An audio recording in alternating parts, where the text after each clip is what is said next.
بنص كيلو من الدقيق وبعجينة زي القطن هتعملي الكرواسو والباتيه بدون توريق. هيطلع معاكي هش وخفيف جدا، طعمه حلو قوي، وصفة مغذية جدا، تنفع للفطار جنب كوباية شاي بلبن، تنفع لللانش بوكس.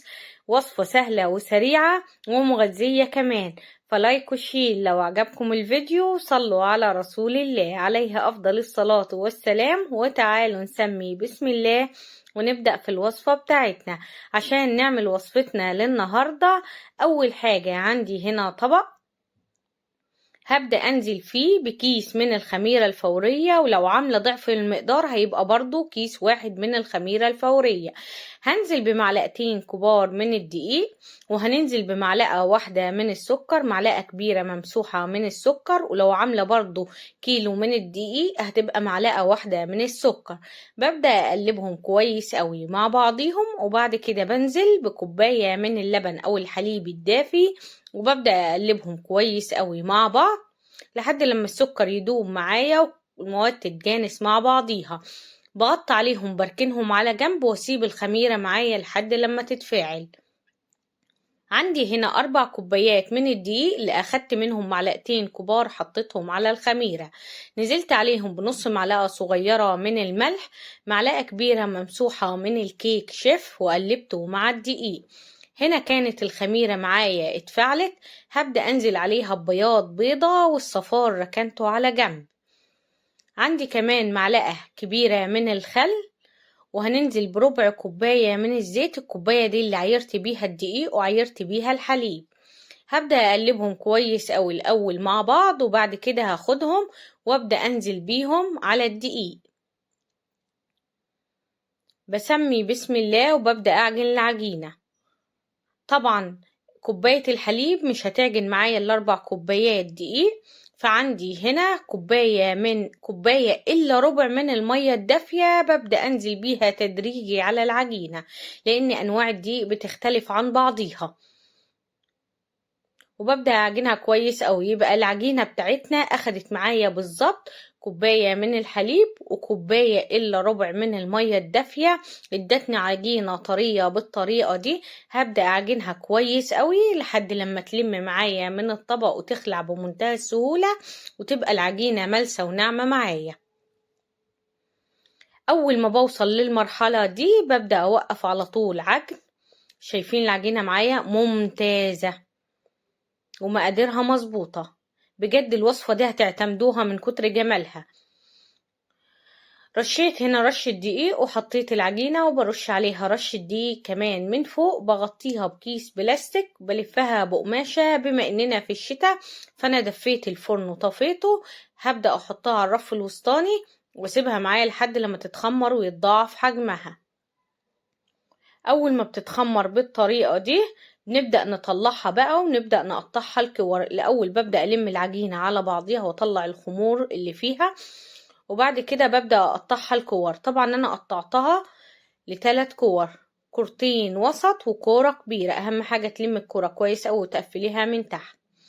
وعندي رش دقيق على الرخامة بدأت ارص عليها العجينة.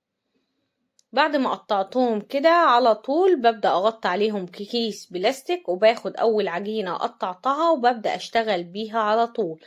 على الرخامة رشيت رشة دقيق ونزلت بالعجينة وبدأت افردها طولي وعرضي، وبعد كده باخد من نص لبره لحد لما افردها بسمك رقيق جدا على شكل دايرة. اول ما بفردها بالشكل ده ببدأ اقطعها كده على نصين، وبعد كده على 4 مثلثات، وبقطع كل مثلث لمثلثات صغيرة. طبعا حجم المثلث بتكبريه وتصغريه على حسب ما انت حبة واحدة الكرواسو كبيرة بتكبري التقطيع، وحبها صغيرة بتصغريها. عندي هنا جبنة بيضة علب عادية، عليها جبنة رومي مبشورة، حبة بقى تضيفي زيتون، حبة تضيفي حبة البركة، فلفل ألوان، اي اضافات انت حابه تضيفيها ضيفيها. حابه تحشيها جبنه بيضه بس عادي. بدات اخد كده على كل مثلث قطعه من الجبنه، وبعد كده ببدا الف كده الكرواسو، وببدا اشد الطرف طبعا عشان يديني عدد لفات اكتر، بيطلع معايا بالشكل ده. وصفة سهلة جدا. الصينية او الصاجة اللي هتسوي فيها ادهنيها دهنة كويسة قوي من الزيت عشان المعجنات معاكي ما تلزقش وتاخد لون حلو من تحت. بدأت ارصهم كده وبسيب بين كل واحدة والتانية مسافة عشان هما لسه هيرجعوا يتخمروا، ولما يدخلوا الفرن هيتضاعف حجمهم. فردت الكرة التانية برضو كرواسو، دي الكرة التالتة هنعملها حشوة باتيه او على شكل باتيه. بدأت طبعا قطعتها طولي وبعد كده عرضي، وببدأ احط على كل مستطيل قطعة من الجبنة، وبعد كده ببدأ الف رول بالطريقة دي وببدأ اقفلها كويس قوي من تحت لحد طبعا لما بخلصهم كلهم بنفس الطريقة. دي الكمية اللي طلعت معانا من 4 كوبايات دقيق. بسم الله ما شاء الله، كمية كبيرة ما هي صغيرة، وعملناها بطريقة مغذية للأولاد أفضل مليون مرة من اللي بتشتروها من بره. طبعا سبتهم لحد لما تخمروا بالطريقة دي وتضاعف حجمهم حوالي تلت ساعة، وبعد كده طلعتهم. هبدأ هنا أدهن الوش. فعندي هنا صفار البيضة، كنا خدنا البياض في العجينة والصفار ركناه على جنب. حطيت عليه معلقة كبيرة من الحليب وحطيت عليه كيس من الفانيليا، ودلوقتي طبعا ضربتهم مع بعض ودهنت وش الكرواسون. على الوش كده حبيت احط جبنة رومي مبشورة. لو انت حابة، مش حابة حطي حبة البركة او سويها زي ما هي. عندي الفرن شغال على اعلى درجة حرارة سخن جدا، واهم حاجة يكون معاكي الفرن سخن جدا عشان المعجنات ما تنشفش معاكي. بدخله الاول على الارضية شغال عليه على اعلى درجة حرارة من تحت.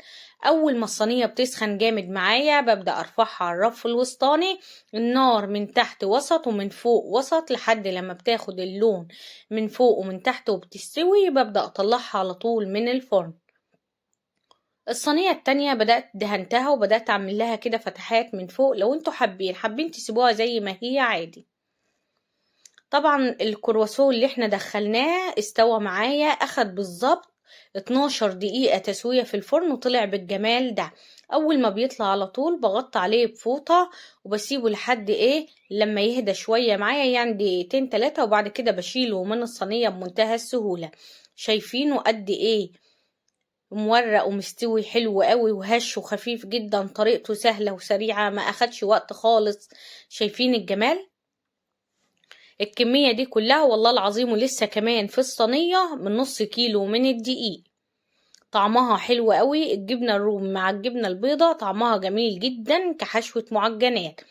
بصوا قد هش وخفيف جدا زي القطن. بصوا بتضغط عليه وبتلميه في ايدك بيرجع زي ما كان. بجد يا جماعة العجينة رهيبة. اتمنى بجد تجربوها وتقولولي على رأيكم فيها. بصوا من جوه قد مفرغه ومستويه حلوه قوي، واخده اللون من فوق ومن تحت، واخده درجه اللون المظبوطه. شايفين الجمال؟ طبعا لو حابه تفرزيها بتسيبيها لحد لما تبرد تماما، وبعد كده بترصيها في اكياس بلاستيك وتدخليها الفريزر وتسيبيها. طبعا بتقعد معاك لمده شهر عادي، مش بيجرى لها اي حاجه. بس انا متاكده من جمالها. هتخلص اول ما تخلصي على طول خبيز المعجنات دي، هتخلص في ساعتها. شايفين الجمال؟ وان قعدت معاكي يوم واتنين وتلاتة من بره هتفضل زي ما هي كده هشة وخفيفة. بصوا هنا كانت الجبنة الرومي ساحت معايا مع الجبنة البيضة وطعمها حلو قوي. شايفين كمان لفة الكرواسون، وشايفين لون العجينة بسبب معلقة الخل اللي احنا حطيناها. انا مش قادرة اقفل الفيديو من كتر جماله. فاتمنى بجد فيديو النهاردة ينال اعجابكم وتجربوا الوصفة وتقولولي على رأيكم فيها. لايك وشير وصلوا على رسول الله عليه افضل الصلاة والسلام.